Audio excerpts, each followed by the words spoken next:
Des organisations non gouvernementales dans l'œil du cyclone en Israël. Une polémique à propos du financement étranger de certaines d'entre elles, accusées de nuire sciemment à Israël et sa réputation. Une polémique qui est aussi devenue politique ces derniers jours, avec un net clivage entre la droite et la gauche à ce propos. Maël Benoliel.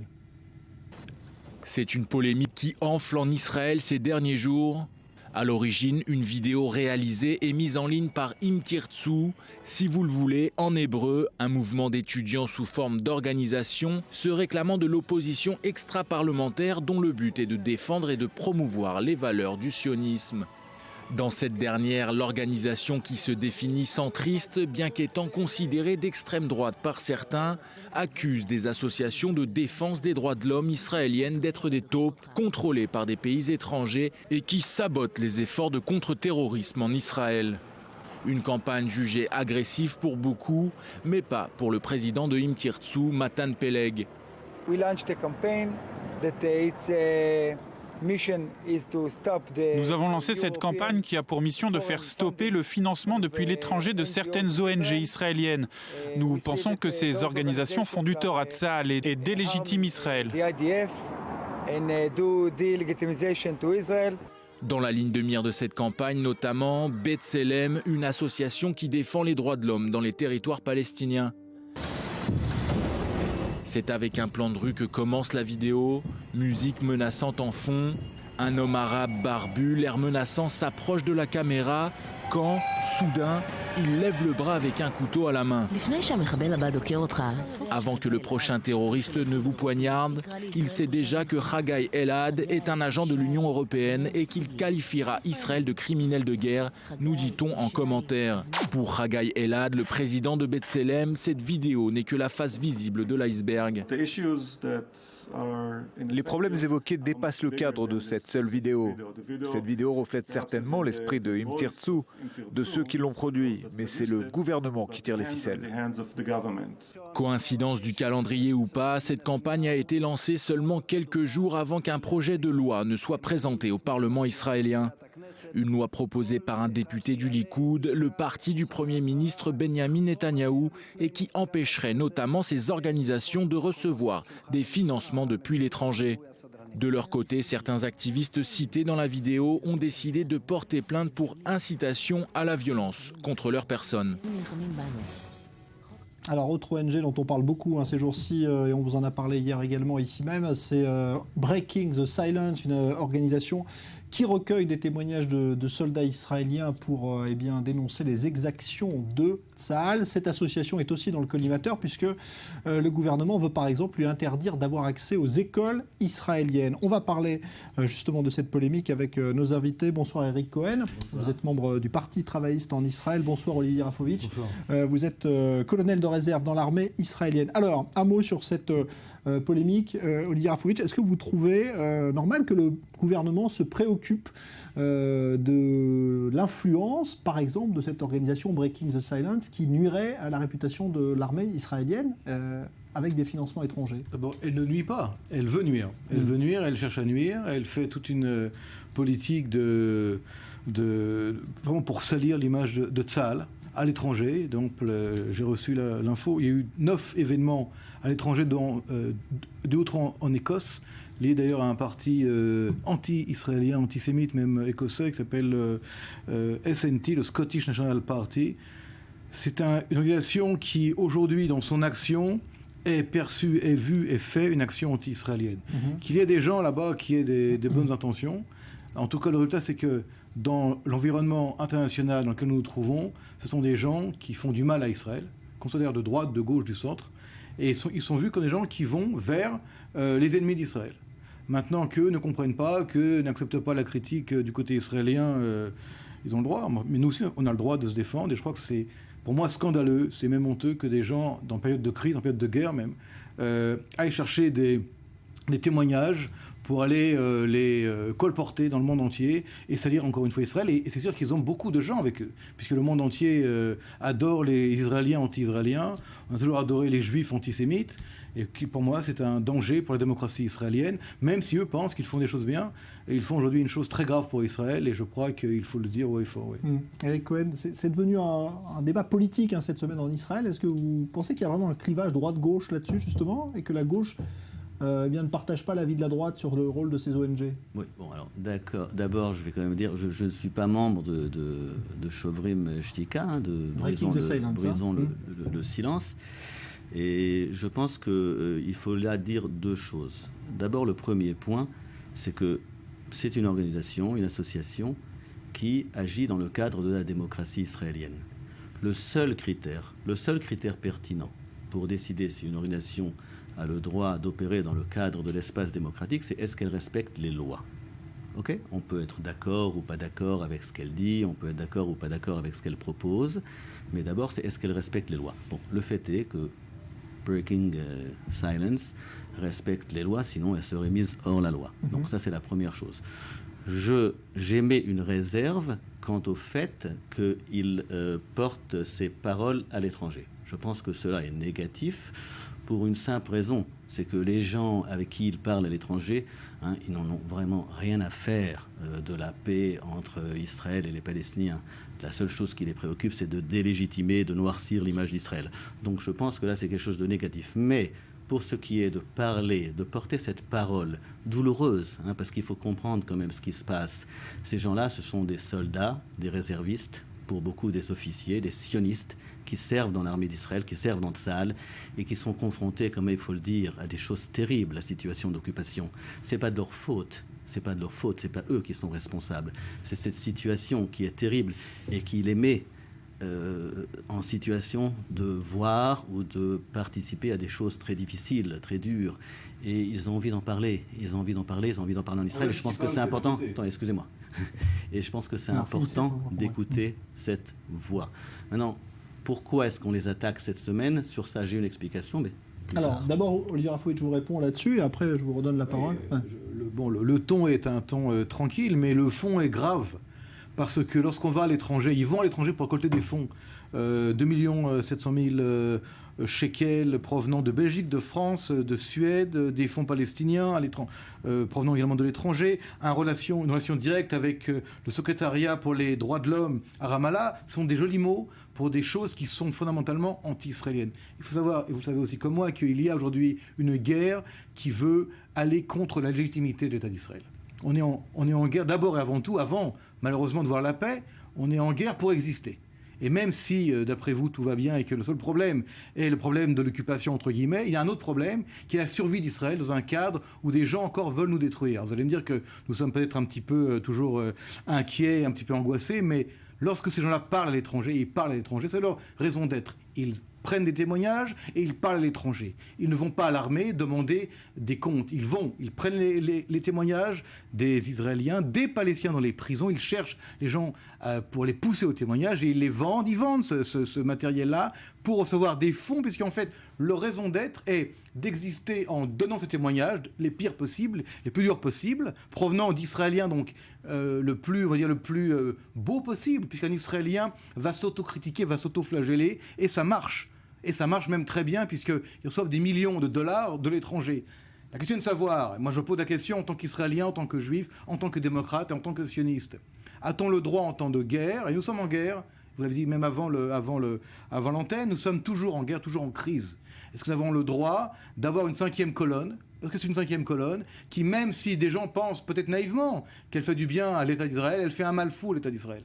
Je ne crois pas d'ailleurs à la naïveté de ces gens-là. Je pense qu'il y a ici une orientation très précise avec des gens qui sont post-sionistes. Il y a également le fond de ce qu'on appelle Kiren Israël Achadasha, le fond d'Israël nouveau, qui est post-sioniste. Il y a des gens aujourd'hui qui ne croient plus à l'État d'Israël, même en Israël. C'est très grave, c'est même dramatique. On utilise, entre guillemets, et je dis entre guillemets, l'occupation, parce qu'on ne parle pas du terrorisme des couteaux, on ne parle pas du Hezbollah, on ne parle pas du Hamas, on va voir l'opération Bordure Protectrice, on s'occupe que de l'action israélienne à Gaza, on ne s'occupe pas des massacres des gens du Hamas contre les gens du Fatah, on ne parle pas de la dictature islamiste dans les territoires palestiniens contre les démocrates palestiniens, puisqu'eux aussi ils existent, on s'occupe que d'un côté. Et ça marche parce que les gens en Angleterre, en France, en Belgique, en Suède, beaucoup d'ailleurs à l'Union européenne, adorent ce langage, adorent ce style israélien qui aime critiquer Israël et qui est un discours qui se vend. Et comme vous l'avez dit vous-même, vous êtes d'accord pour que des gens critiquent Israël, mais que ça reste à l'intérieur, parce qu'on ne lave pas on ne fait pas sa lessive à l'extérieur lorsqu'on est en guerre. Et malheureusement, ça fait le jeu des ennemis qui sont très, très nombreux et très contents d'ailleurs de voir ces résultats et de voir ces rapports. Donc il faut payés. que ça se cantonne à Israël. Là, vous êtes d'accord pour le fonctionnement de ces associations en Israël, mais pas à l'étranger. Je ne suis pas d'accord parce que le raison d'être, c'est l'étranger. C'est pas que ça se cantonne. On a ici une Knesset, on a un Parlement, on a un ombudsman, on a un contrôleur de l'État, on a la presse, on a des partis politiques. S'il y a des problèmes, la gauche et la droite à la Knesset discutent, mettent le débat en public et on vote. En Israël, on vote. À différence des pays arabes, on ne vote pas, on vote de manière truquée. Ces gens-là disent qu'Israël n'est pas une vraie démocratie. Disent que Tsahal n'est pas une armée morale. Vous savez que si on va essayer de détruire la seule force qui tient Israël en ce monde du Moyen-Orient en pleine folie, qui est Tsahal, qui est l'armée du peuple, de tout le peuple, de gauche, de droite, du centre, hommes et femmes réunis dans un même objectif, l'État d'Israël. Si ces gens-là délégitimisent et undermine, c'est-à-dire qu'ils déconstruisent, je n'ai pas le terme en français, je m'excuse, ils déconstruisent Tsahal à l'étranger, eh bien, ils réussissent une première étape qui est la volonté de nos ennemis, la destruction par l'intérieur de l'État d'Israël. Alors, Eric, là-dessus. D'abord, tous ces discours-là, en termes, des termes qui ont été utilisés, là, cinquième colonne, etc., c'est des discours dangereux, il faut dire le mot. C'est des discours dangereux. Quand on commence comme ça, on ne sait pas où on arrive. C'est des discours qui rappellent des régimes qu'on n'a pas vraiment envie de prendre comme exemple. Israël a réussi quelque chose de remarquable, c'est de réussir, malgré le danger existentiel, malgré les guerres, à maintenir une démocratie. Et ça, c'est quelque chose à laquelle il faut s'accrocher de tout cœur. Et quand on commence à entendre des gens, comme ces derniers temps, de plus en plus malheureusement, et là j'arrive au fond de la question, pourquoi est-ce qu'on parle de Shovrim Shtika? Pourquoi est-ce qu'on parle de Breaking Silence en ce moment? Qu'est-ce qui s'est passé? Est-ce que cette organisation, elle existe depuis 11 ans? Depuis 11 ans, elle existe. Elle compte quelques centaines de personnes. On en fait tout d'un coup un démon, un monstre. C'est le grand Satan qui va détruire l'image d'Israël dans le monde. Pourquoi on n'a pas parlé de Shovrim Shtika il y a 5 ans? Pourquoi on en parle maintenant? On en parle maintenant parce que c'est un excellent écran de fumée. Pourquoi? Parce qu'on a un gouvernement de droite depuis 6 mois. Et ce gouvernement de droite qui nous avait promis qu'il aurait des solutions, qu'avec lui, il n'y aurait plus de terrorisme, qu'avec lui, il n'y aurait plus de problèmes, qu'on serait fort, qu'on va détruire le Hamas, etc. Qu'est-ce qu'on voit à la place? On voit une situation où on n'a jamais eu autant de terrorisme. On voit une situation où les gens ne peuvent pas sortir dans la rue sans être menacés d'être poignardés. On voit une situation où il n'y a plus aucun espoir, plus rien, aucune perspective d'avenir. Le processus de paix a été totalement asphyxié, complètement. Il n'y a rien. Israël de plus en plus isolé dans le monde. Le boycott qui se resserre autour de nous, les États-Unis qui s'éloignent de nous. Alors, qu'est-ce qu'on fait dans ces cas-là? Quand on s'aperçoit en réalité qu'on n'a plus rien à proposer, que tout ce qu'on avait dit c'était du vent et qu'il n'y a rien derrière, qu'est-ce qui reste? Il reste, bien sûr, le bon argument, le bon outil de présenter, de montrer du doigt de petites organisations tout à fait mineures, de les montrer du doigt comme les ennemis d'Israël, comme les grands dangers. Tout ça pour faire écran de fumée, pour cacher ce fait navrant que du fait de la politique d'Israël, de cette politique qui ne mène à rien, nous sommes en réalité aujourd'hui, avec le gouvernement de droite, en voie directe vers ce qui est le réel danger pour l'État d'Israël. C'est l'État binational. Parce qu'en absence d'un accord et d'une séparation entre les Palestiniens et nous, ce qu'on a, c'est cette réalité terrible de l'État binational, ce qui veut dire 2 choses l'une. Soit un État d'apartheid de facto, et c'est pas pour ça qu'on a fait l'État d'Israël juif et démocratique, soit ça veut dire un État où le rêve sioniste, en une ou 2 générations, pour de simples questions de démographie, sera jeté aux poubelles de l'histoire. Et ça, c'est terrible. Et c'est ce que le gouvernement de droite comprend. Et quand il comprend qu'il n'a rien à dire là-dessus, il ne reste plus qu'à montrer du doigt ces petites organisations et les présenter comme les ennemis du peuple. Alors, Olivier Rafovitch, là-dessus ? Là-dessus, moi je suis d'abord d'accord avec le fait que je ne veux pas non plus, moi, d'État binational. C'est hors de question et on trouvera les solutions pour arriver à une séparation entre juifs et non pas seulement palestiniens, mais juifs et arabes. Pour éviter l'apartheid et pour éviter le fait que le rêve sioniste s'arrête. Mais on est donc d'accord que la politique actuelle ne mène à rien. On est d'accord que nous ne voulons pas, c'est très important, nous ne voulons pas, je ne veux pas, un État binational. Maintenant, je ne veux pas, absolument pas. Maintenant, la question de savoir qui est responsable. Alors vous allez me dire, c'est nous. Nous, on ne dit pas c'est nous, on ne dit pas c'est eux, on dit que la situation actuelle est compliquée. Et on peut s'auto-accuser, s'auto-flageller comme vous le faites en disant si Israël choisit une autre politique, on arrivera à la paix. La réponse est non, pas à mon avis aujourd'hui. Il y a une daïchisation des Palestiniens. Il y a une radicalisation des Palestiniens et des Arabes israéliens. Et l'islam intégriste prend de l'envergure partout, prend de l'ampleur partout. Le problème, c'est qu'Israël n'a pas le droit à l'erreur, M. Cohen. Nous voulons la paix. Je crois que, comme vous, on veut la paix, qu'on soit à droite, à gauche, au centre, en kibbutz ou dans les villes ou dans les campagnes. On veut la paix. La paix, aujourd'hui, pour nous, elle n'est pas fondamentale, elle est cruciale, elle est vitale. Mais pas n'importe quelle paix. Il y a eu des pays qui ont voulu la paix, qui ont perdu le pays et la paix.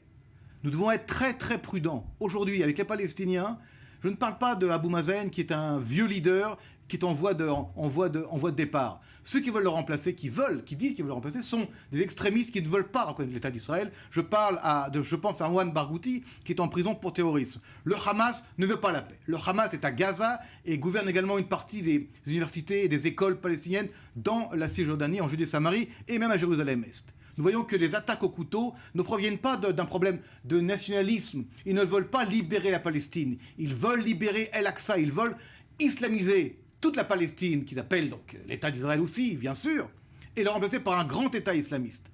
Daesh veut la même chose. Nous devons être aujourd'hui très prudents et pas jouer avec les mots, ni vous ni moi. Nous ne voulons pas un État binational, que ce soit bien clair, à droite comme à gauche. C'est hors de question, c'est un danger pour Israël. Mais comment arriver à la paix ? C'est pas en vendant l'image d'Israël ou en critiquant Tsahal ou en allant recevoir des applaudissements de public islamisé, ultra-gauchiste en Europe qui vous disent « bravo, vous êtes très fort, on est avec vous » contre l'État d'Israël. Parce que le danger pour nous, c'est d'être un État d'Israël qui réunit les forces vives justement pour arriver à la paix. Mais une paix où les Israéliens juifs, et je m'excuse du terme, juifs israéliens sont la majorité qui veut cette même paix. Or, aujourd'hui, nous ne voulons pas cette division. Le danger pour nous, et c'est ce que font ces organisations, et je ne suis pas sûr qu'elles sont aussi petites que ça et aussi mineures que ça. Ce serait, vous savez, un petit peu les déprécier. Aujourd'hui, nous devons, nous, être très unis parce que le danger est à l'extérieur. Et d'aller vendre l'État d'Israël et son image et Tzahal à l'extérieur, pour moi, est le pire des choses qu'on peut faire. Qu'on soit à droite ou qu'on soit à gauche. On veut la paix, on s'assoit, on discute et on réfléchit.